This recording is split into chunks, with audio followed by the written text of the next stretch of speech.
Hoy, en A Solas, el director de la organización francesa Yahad in Unum, Marco González. Marco nació en la ciudad de Guatemala el 23 de noviembre de 1974. Llegó a París en 2002 para aprender francés e inició el proyecto que luego se convertiría en la organización Yahad in Unum, al lado de su presidente y fundador, Patrick Desbois. Marco estudió en 1993 y 94 en la UFM, Ingeniería en Sistemas. Luego cursó 2 años de Administración de Empresas en la USAC. Nunca se imaginó que el trabajo que realiza esta organización francesa en Europa fuese a crear un vínculo entre la ciudad que lo había recibido, París, y su tierra natal, Guatemala. Y hoy, ese puente es una realidad a través de la creación del primer museo del Holocausto en la región centroamericana. Iniciativa que es posible gracias a la organización que Marco dirige, Yahad in Unum. Hoy, una entrevista de mucho aprendizaje sobre el pasado para poder construir un mejor futuro. Aquí estamos, Zona 1, Museo del Holocausto en Guatemala, recién inaugurado, al que usted debe de venir, sobre todo sus hijos. Gente joven en general que vea que la violencia no es el camino para ir a ninguna parte, menos el habitual que muchas organizaciones, estados o grupos han empleado en la historia de la humanidad. Vamos a hablar con quien dirige la organización que de alguna manera ha promovido, potenciado, impulsado y hasta implementado el museo. Aquí lo tenemos, Marco González. Don Marco, muchas gracias. Un placer. Gracias igualmente. ¿Esto es algo novedoso en el país? Es el primer museo del Holocausto que va a ser construido en América Central. Es decir, no solo en el país, sino en toda la región. En toda la región. Hay un museo de la tolerancia que ha estado construido en México, pero en América Central va a ser el primer museo que está consagrado únicamente a lo que fue el Holocausto. Mucha gente dirá, bueno, claro, Marco seguro es hebreo, es judío y por eso hizo lo del museo. Aunque yo ya sé que tú contestas esa pregunta cuando te la hacen. No, claro, no soy judío, yo soy guatemalteco, nací en Guatemala, hace poco más de 14 años que vivo en Francia y dirijo esta organización que se llama Yahad in Unum, que significa juntos en hebreo y en latín. Y el trabajo que realiza esta organización es de ir en Europa del Este. Trabajamos en 8 países diferentes, en Polonia, Ucrania, Rusia, Bielorrusia, Lituania, Macedonia y Rumania. Y vamos en cada pueblecito para entrevistar a las personas que hoy en día tienen 80, 90 años y que en la época fueron niños y vieron lo que sucedió con las poblaciones judías de todas estas aldeas, de todos estos pueblos en estos países. Sin embargo, no es un tema específicamente judío. Es decir, de alguna manera el Holocausto no... Digamos que se conoce el Holocausto lamentablemente por el tema de la persecución nazi a los judíos. Pero hay otros holocaustos que ustedes también, digamos, que evidencian. Bueno, yo diría, el Holocausto es único, es algo que realmente sucedió contra el pueblo judío, pero no debemos olvidar que durante la Segunda Guerra Mundial también hubo mucha persecución contra los gitanos, los homosexuales, los inválidos. En Rusia hubo una matanza enorme, ¿verdad? Exactamente, sin contar a todos los civiles. Pero bueno, el Holocausto es la palabra conocida para este genocidio específico contra el pueblo judío. Marco, ¿de dónde te surge a ti? Porque tú dices, yo vivo hace 14 años en Francia, 14 años atrás tú eras un jovencito. ¿Por qué Marco decide emprender este camino? Bueno, es un poco la vida, el destino, el azar. Yo fui a Francia para estudiar francés, quería tener un tercer idioma, hablo también inglés y quería tener algo más para extender mi carrera y mi vida profesional. Y el azar hizo que participara en un proyecto que organizaron en Francia con el gobierno español para llevarles a conocer los campos de concentración en Europa, en Polonia específicamente. El fundador y presidente de la organización, Yahad in Unum, trabajaba en este proyecto y nos conocíamos por cuestiones interreligiosas y de esta forma yo le ayudé a montar este proyecto. Y las cosas se fueron dando hasta el punto que los 6 meses que debía yo estudiar en la Alianza Francesa en París se convirtieron en 14 años. ¿Toda una vida? Bueno, casi una vida, una parte de la vida. Y lo que queda todavía, y ¿verdad? Lo que queda, eso espero. ¿Por qué, Marco, traerlo a Guatemala? ¿Por qué Guatemala, independientemente de porque tú seas guatemalteco, hay alguna otra razón Evidentemente tú viviste aquí, naciste aquí, tienes una afinidad con el país. ¿Hay algún simbolismo más? Yo pienso que no es un simbolismo, pero sin embargo creo que hay una conciencia de la violencia que vive el país hoy en día. Y creemos muchísimo en nuestra organización que aprender del pasado muchas veces puede ser útil para el presente e inclusive para el futuro. Y lo que sucedió en el Holocausto durante la Segunda Guerra Mundial, específicamente con el tema que nosotros trabajamos, que es el Holocausto en Europa del Este, donde no hubieron campos de concentración, sino que los asesinatos fueron cometidos por los alemanes y muchas veces por los colaboradores locales, las autoridades locales, para matar, asesinar a todas estas personas inocentes y después enterrarlos en fosas comunes. Es una forma que hoy en día lamentablemente continúa a repetirse. Cuando encendemos la televisión y vemos lo que está cometiendo el Estado Islámico y lo que está haciendo hoy en día, no es simplemente el pasado, no es simplemente algo que sucedió 70 años. Lamentablemente no hemos aprendido la lección y continúa a suceder hoy en día. ¿Esto está hecho para los jóvenes fundamentalmente?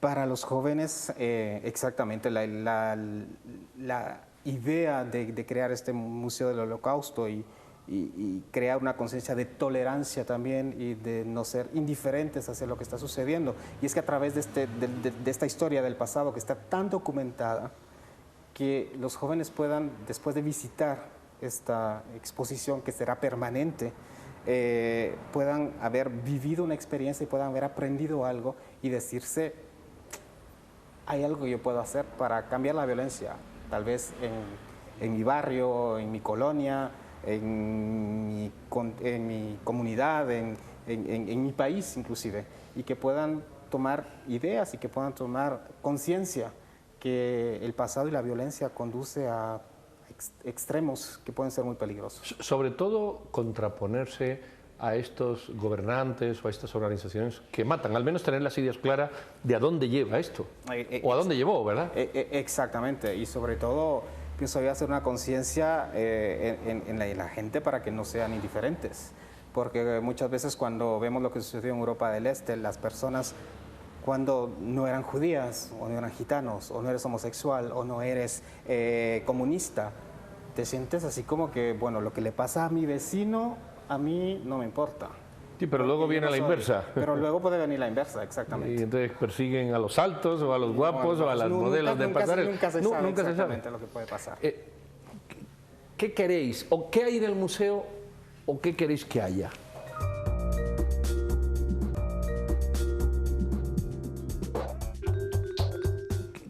¿Qué queréis? ¿O qué hay en el museo? ¿O qué queréis que haya? Para que la gente que venga vea. ¿De qué se trata? ¿De exponer ropas, de exponer cintas? Lo que queremos específicamente es que sea un museo moderno. Un museo donde haya muy poco texto para leer, pero que sea más que todo interactivo. Porque si queremos que los jóvenes vengan, que los adolescentes vengan y aprendan, los sistemas han cambiado completamente. Entonces la idea de construir, y estamos planificando la construcción permanente de este museo en los próximos meses, es que sea una exposición interactiva. Entonces lo que vamos a recrear es la historia, cómo empezó esta mentalidad nazi a crecer en la población a tal punto que podíamos, en ese tiempo la gente podía matar a un judío sin tener ningún remordimiento, o perseguir a los judíos sin ningún remordimiento, hasta todas las consecuencias que llevó a través de los campos de exterminio y los fusilamientos en Europa del Este, contra las poblaciones judías, pero también, como he hablado, contra la persecución de los gitanos, que es una parte de esta historia que es menos conocida aún del público. Hay colectivos que se han acercado a ustedes para, digamos que, promocionar, si se quiere, los sucesos acaecidos en otros lugares, contra otras etnias distintas, por ejemplo, Hutus, Tutsi o serbios, bosnios. Hay países, organizaciones que digan, miren, pueden incluirnos a ustedes en sus charlas o en sus investigaciones. Sí, hace un par de meses tuvimos una delegación de Ruanda que vino a vernos en las oficinas de París. porque precisamente quería ver si nuestra experiencia de terreno en lo que ha sido el Holocausto podría ser aplicado con el trabajo de memoria que aún queda hacer en Ruanda. Claro, se han colectado muchísimas entrevistas, pero nosotros tenemos un método, vamos a decir, especial de investigación, y estamos viendo si con organizaciones de Ruanda podemos aportarles algo e inclusive crear una carta interactiva, de la misma forma que lo hemos hecho con los sitios de exterminio en Europa del Este, pero una carta interactiva con los lugares de masacres en Ruanda. Y estamos trabajando también actualmente con los refugiados de Yazidi en Kurdistán, iraquián, tomando los testimonios y recreando la violencia que vivieron todas estas víctimas, que están viviendo hoy en día a causa de lo que está cometiendo el Estado Islámico. ¿Han encontrado resistencia? Porque pareciera que una noble causa como esta debiera de fluir tranquila y cómodamente. Hay estados, hay organizaciones, hay personas, hay grupos que se resisten a este tipo de cuestiones todavía. Es decir, a que usted sea más visible. Yo diría que en Europa del Este no. En Europa del Este la forma en que trabajamos cuando llegamos a un pueblo, después de haber preparado obviamente todos los archivos que corresponden a lo que sucedió en este pueblo, llegamos al pueblo y lo primero que vamos a ver es las autoridades locales para explicarles el trabajo que estamos haciendo. Y yo diría que entre los más de 4.000 testimonios y los más de 700 sitios que hemos investigado en Europa del Este, no hemos tenido resistencia. Aparte, hubo unas 2 o 3 veces que han habido casos específicos donde las autoridades no comprenden exactamente cuál es lo que deseamos hacer con la población, el trabajo de investigación. Pero regularmente tenemos más que todo una aceptación de las autoridades.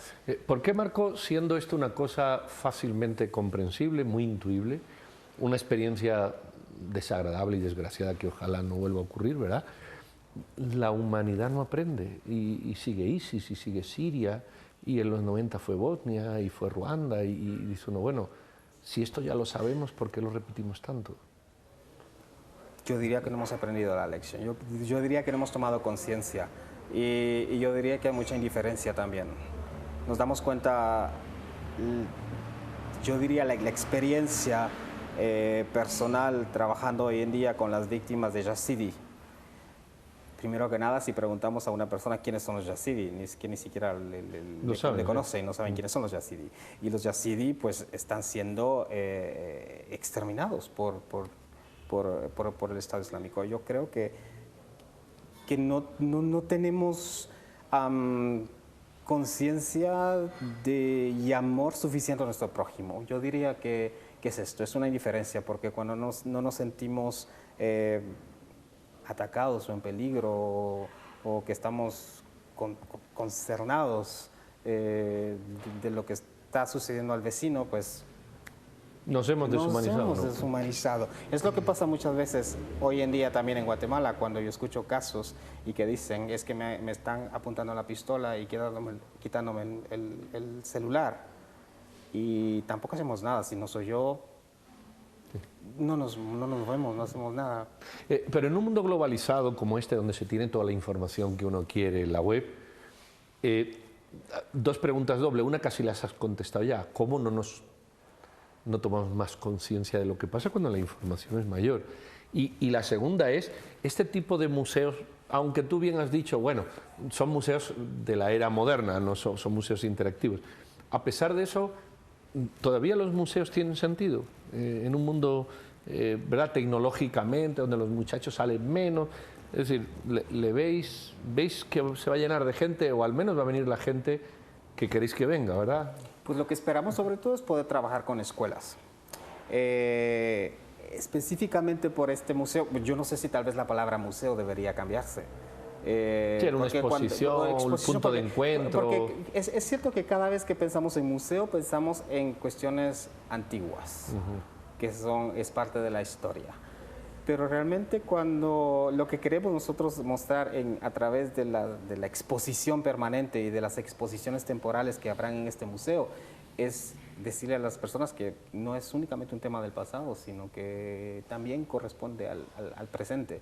Pero estoy de acuerdo contigo cuando hablas de la palabra museo, lo primero que nos viene a la cabeza es algo... Sí, ahí está la estatua y el cuadro que voy a mirar, ¿verdad? Exactamente. Bueno, pero eso es cuestión de cambiarle el nombre o de buscar una forma más atractiva de dominarlo, no tiene mucha... ¿Veis Guatemala? Tú decías al inicio, bueno, esto es un país muy violento, y es cierto. ¿Cómo ves en un país tan violento como este? En la región en general es muy violenta, ¿verdad? En una región tan violenta que alguien se tome la molestia de hablar o de visualizar la violencia, teniendo en cuenta que como que a cada uno le importa menos. Uno se cura. A tanta violencia te vacunas. ¿Ves que hay un mundo preocupado en el país por entender la violencia para no repetirla?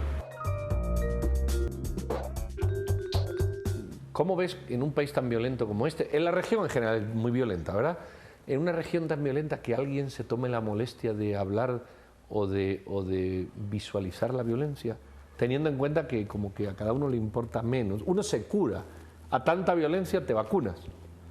¿Ves que hay un mundo preocupado en el país por entender la violencia para no repetirla? Yo pienso que hay toda una parte de la población, y especialmente entre los jóvenes, que se levantan hoy en día y que de alguna forma ya no quieren continuar con esta violencia. Y se manifiesta mucho con las redes sociales. Y por ejemplo, eso puede ser también una buena arma para combatir esta violencia. Tanto que hablamos del bullying y que hacen contra los jóvenes. Y ¿por qué no utilizamos los medios sociales para hacer una campaña contra la violencia o hacer una campaña contra algo que está sucediendo en nuestro barrio o en nuestra colonia para que se sepa y que se pueda hacer algo? Yo diría que sí hay una parte de la población, y especialmente de los jóvenes, de la nueva generación, que quiere un cambio. Cuando uno admite la muerte de otro, con esa indiferencia que tú has dicho hace un rato de, bueno, mientras no sea yo, pues digamos que no nos importa, y es cierto, ¿verdad? No nos importa mucho. Hay que ir a la educación, hay que ir a la imposición, hay que ir al diálogo, hay que ir a este tipo de cuestiones de mostrar, bueno, mire, eso mismo que usted piensa, pensaban los nazis hace 70 años y mire cómo les fue. Y luego, ¿qué hacer en el interior del país? ¿Propiamente aquí en Guatemala? Sí, con relación con estas muestras. Puede ser una muestra itinerante que vea la luz en Quetzaltenango, en Cobán. Eso es lo que esperamos. Esta exposición, que es el Holocausto por balas, estará 3 meses aquí en el museo y esperamos de que después pueda ir. Estamos haciendo contactos para que después pueda viajar en otras ciudades del país. ¿Tenéis este proyecto en otros lugares? Porque me has dicho que en el este de Europa investigáis, hacéis investigaciones, pero este tipo de exposiciones itinerantes. Pues esta misma exposición está simultáneamente en 3 países. Está aquí en Guatemala, está en New York, en la sede de las Naciones Unidas, y será inaugurada también en Madrid. Es la misma exposición, la misma versión de la exposición que ha sido construida 3 veces. Y la idea de esta exposición es de que viaje en Guatemala y en América Central también. ¿Cómo concebís esto? Es decir, ¿cómo es la concepción de...? Porque después de los 3 meses supongo que habrá un cambio a otra cosa, al ser itinerante. ¿Cuál es la concepción de esa organización en la que tú estás, que yo no me he quedado con el nombre y que tú la tienes que repetir otra vez, cuando elaboráis este tipo de proyectos? La idea es educar, realmente la idea es educar. Cuando construimos esta exposición, hablar del Holocausto por balas nos parecía tan complejo porque encontrar generalidades de lo que sucedió en cada pueblo no es fácil. Sin embargo, con historiadores y con personas que trabajan en nuestra organización, logramos, vamos a decir, identificar 5 etapas del crimen. Porque como nosotros investigamos el Holocausto por balas o lo que sucedió en Europa del Este, investigamos como un crimen. no es como esta serie Cold Case, donde 60 años después vienen y buscan a los testigos y buscan la evidencia de lo que sucedió. Pues es algo así el trabajo que hacemos. 70 años después de lo que sucedió, vamos al pueblo, traemos los archivos que hemos encontrado de lo que sucedió y buscamos a los testigos. Y hemos identificado 5 etapas del crimen, como nosotros los llamamos. La primera es cuando reunieron a todos los judíos. La segunda es, y tenemos testigos, no solo tenemos los archivos, sino que tenemos los testigos que vieron esto. Y la segunda etapa es el camino, porque después de que los han juntado, los han puesto en gueto por algunos días, después los llevan a través del pueblo, muchas veces en la calle principal del pueblo, hasta el lugar donde los van a matar. Después tenemos la parte en la que se desvisten, porque los humillan hasta el último momento, les hacen despojarse de todos sus bienes. Después es cuando los matan directamente y los entierran en fosas comunes. Y la última etapa es después cuando recuperan todos los bienes y los van a vender o se los llevan muchas veces a Berlín y los convierten en la gente del pueblo. Tenemos muchos testigos que dicen que después de lo que había sucedido con los judíos y que desaparecieron todos los judíos del pueblo, el pueblo estaba vestido con la ropa de los judíos, porque las habían comprado. Eso por no hablar de cuadros, carros, joyas, ¿verdad? Todos los bienes. Exacto. Entonces, estas son 5 etapas del crimen que identificamos y que yo creo que pueden ser aplicables también a crímenes que se cometen hoy en día. Y todo eso lo trasladáis a través de los testimonios por ejemplo, ¿cómo le llamamos a esto? Es un módulo. Es un módulo. Este módulo habla del asesinato. Y hay 2 niveles de comprensión. Vamos a decir que estamos el presente con una fotografía contemporánea que hemos tomado de dónde está el sitio. Aquí en este caso de la zona. Aquí vemos una fosa común, para que nos demos de idea de, aquí está el camarógrafo y esta es la fosa común.